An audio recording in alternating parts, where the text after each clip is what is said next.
best buffet in the USA.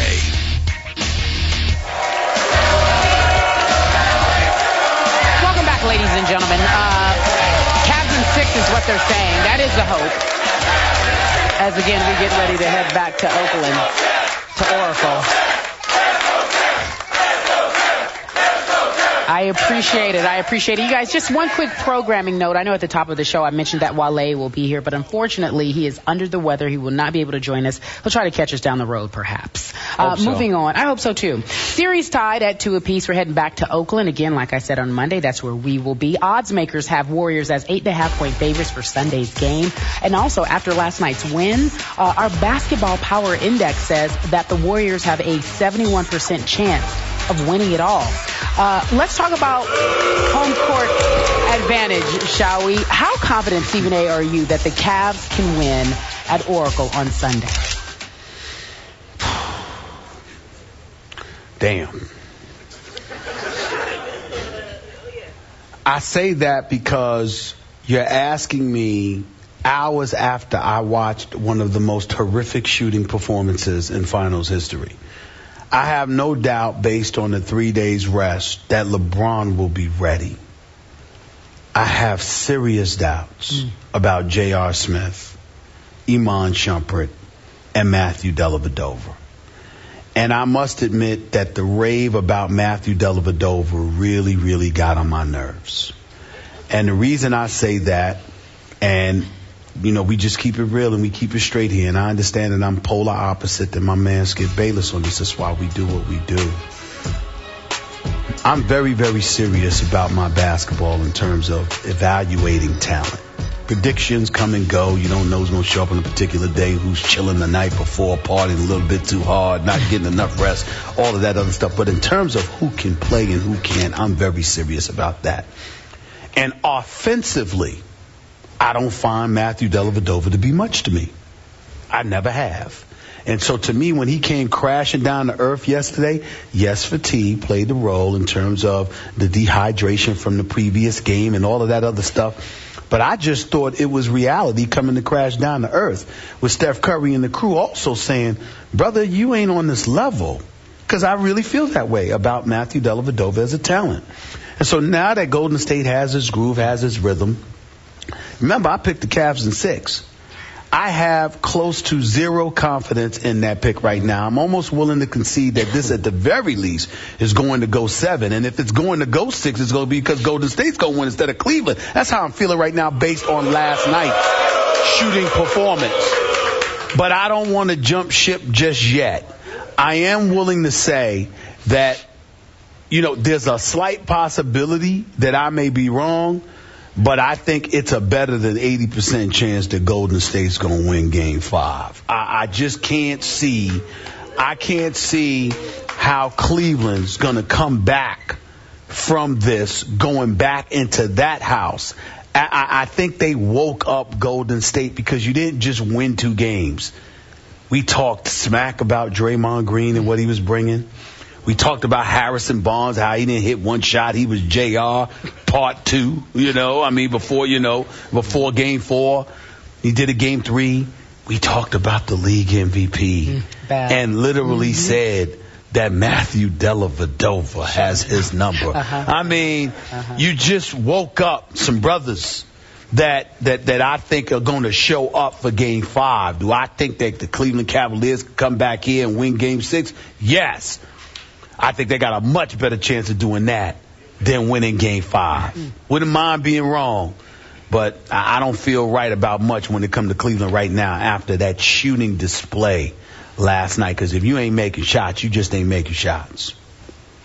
You know, I do love you, and I'm here to I'm going to remind you that especially when it comes to the NBA, and especially when it comes to the NBA playoffs and finals, you get a little over-emotional.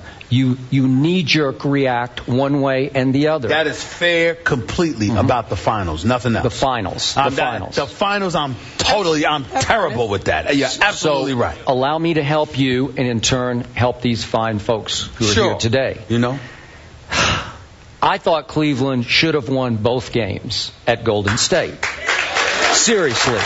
Because to get to a position in game one where the best player on the planet has the ball in his hands with a tie game and the clock ticking towards 0, you can't ask for more than that. And obviously we know what happened. LeBron decided to shoot the jump shot.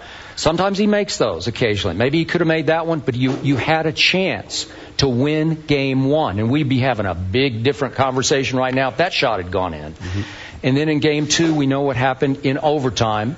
Matthew Dellavedova saved the day. I thought he took LeBron off the hook, but he made a play that won the basketball game in overtime. But the point remains, they got to that position again in game 2 where you have the basketball, you have a shot. LeBron kicked it in that instance out to James Jones, who missed the 3, and then we know what Little Delly did. But the point is, Golden State knows in the back of its mind, these guys are coming back to a place they feel extremely confident in. Now, again, I picked Golden State in 7. Do I have high degree of confidence in it? I'd say I'm about, on a scale of 10, I'm about a 6 in my confidence right now. Because I know what LeBron and company can do at Oracle. They know, because they played 2 overtime games and should have won both of them.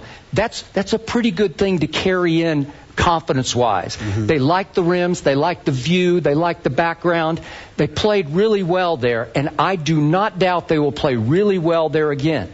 And I'm going to disagree with you on one point about Delly. Sure.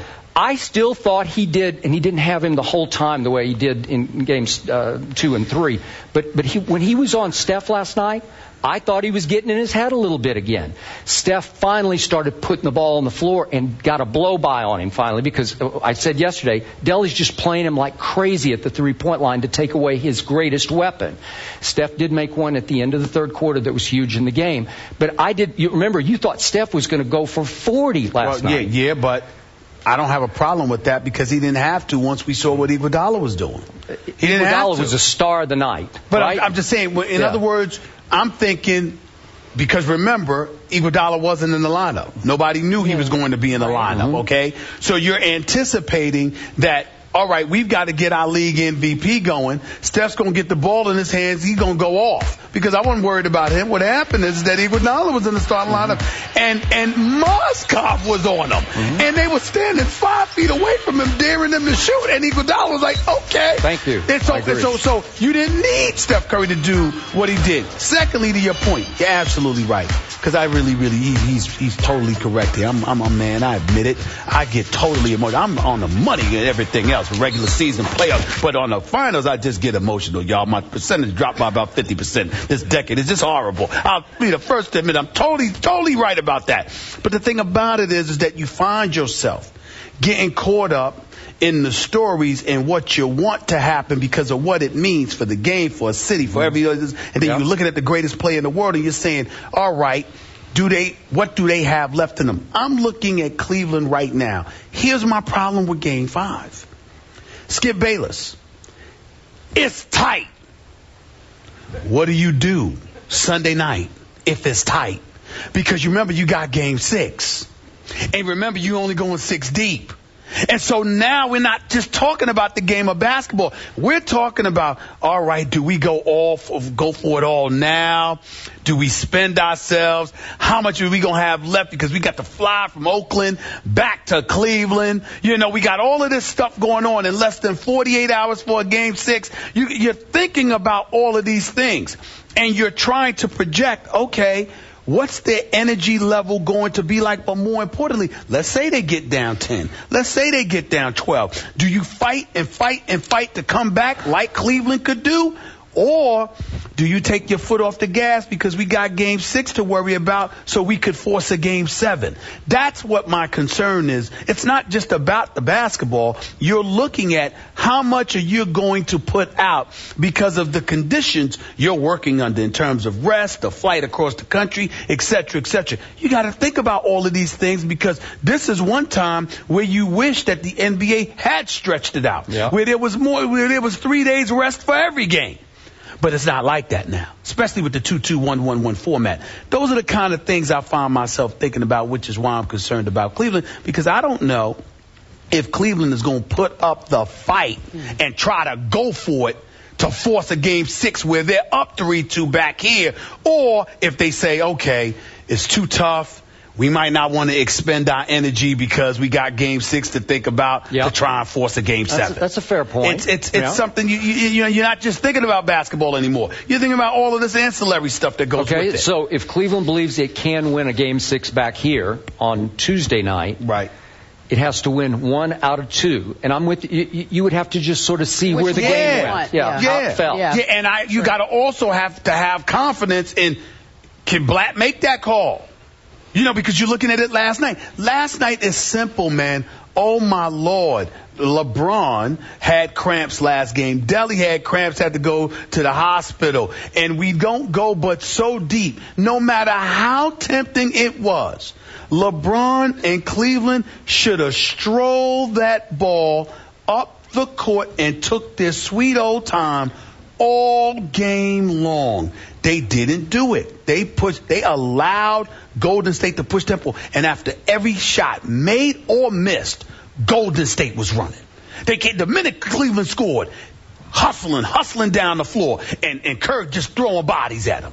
And Andre Iguodala, time out. He really didn't throw bodies. I didn't mean bodies. I'm talking about the guys that he put out there. I'm saying because he only played 7 guys himself. But you got to remember, now he opted not to play a bunch of guys too, like his 2 big guys. But you got to remember, I'm looking at a guy. You've got here David Lee. What did he play here? David Lee played 15 minutes. Sean Livingston played 24 minutes. All right, you got to remember, Sean Livingston hasn't been in the league that long because of the nasty injury that he suffered. Relatively young NBA body. You're looking at Iguodala, Barnes, and Draymond Green. We ain't even getting into Clay and stuff. These are all young guys. I covered Andre Iguodala in Philadelphia. Andre Iguodala is an elite athlete. Sure. In terms of his jumping ability, but the dude can run. And when you put somebody like him and you put them in attack mode, we are going to run. You saw Mozgov heaving. You saw LeBron James tie it in the second quarter. You look at Matthew Dellavedova, he started cramping up again. And you look at these, even JR and those boys were breathing a little heavy. The only person that I didn't see breathing heavy was Amon Shumpert. I'm just saying to you, if you're the Cleveland Cavaliers, part of your job is knowing your personnel and knowing I got to conserve these brothers because I'm going to need them. And they didn't do that. Okay, but now the pendulum and the pressure swings back from Steve Kerr onto David Blatt and his staff, Ty Lue and others. Yeah. Now they have to make the requisite adjustments that change this series again, because I'm pretty sure Iggy will start again. They're going to be chanting Iggy. Right. We got Deli here, right? So it'll be Iggy. Yeah. But I'm pretty sure he will start again. I could be wrong about that. But if they go small again, remember, Draymond Green started at center and played center much of the night because the 2 big guys, Bogut and Ezeli played 0 minutes last night. But also remember that Draymond Green against the big boys is like a gazelle because they can't run with him. Yeah. But can he defend them in the paint? Can he defend LeBron James in the paint? Which is exactly what I'm saying. You go big with LeBron, with Tristan, with Mozgov, and you turn it into a snail's race. LeBron's got 1 game in him, but the rest of those guys, somebody's got to come through, and you're going to have to slow. You cannot run with these guys. They're too young. They're thoroughbreds. But nobody can. Nobody in the league can run with these guys if you let them get out. Well, I'm just saying, they can run, but you have some teams who thrive off of up-tempo themselves, and that feeds their style of play. It does not do that for Cleveland. You cannot do that against Golden State. Here's my adjustment going into Game 5. LeBron James has to keep the basketball in his hands. He can't give it up as much as he gave it up, and he cannot feed Mozgov. Golden State does not care if Mozgov goes for, what do you have, 28 and 10? Yep. 28 and 10. Tristan's banging the boards. They don't care. They can get away with that. They don't want LeBron dominating the basketball and the scoreboard the way he did in the first. LeBron and Cleveland, I'm not going to say all because it's hard. Right. All they have to do, make sure every possession you milk the clock. You have to. And don't send everyone to the boards. Make sure you got 1 big attack in it. You got 1 big back with somebody else, so you turn it into a half-court game. No quick, easy shots and baskets for Golden State. Slow the game down. Make it ugly. And keep it... Keep it under Make it 100. ugly. You have to keep it under 100. That's how you're going to do it. So yesterday, the gentleman weighed in on what the Warriors needed to do. Today, you're giving out advice for Cavs and how they need to make adjustments. We're talking about Game 5 Monday at Oracle. Who do you think will win? I know it's a few days away, but we need your help on the Twitter. Reply to the hashtag FTPick. Who wins Game 5? Will it be Warriors or will it be the Cavs? You mentioned this earlier. Obviously, we didn't know Iguodala was going to start. Steve Kerr, when asked about it before the game, was playing coy. In fact, he said he lied. That is the discussion on the other side of the break. Stick around. First Take on the road for the NBA Finals.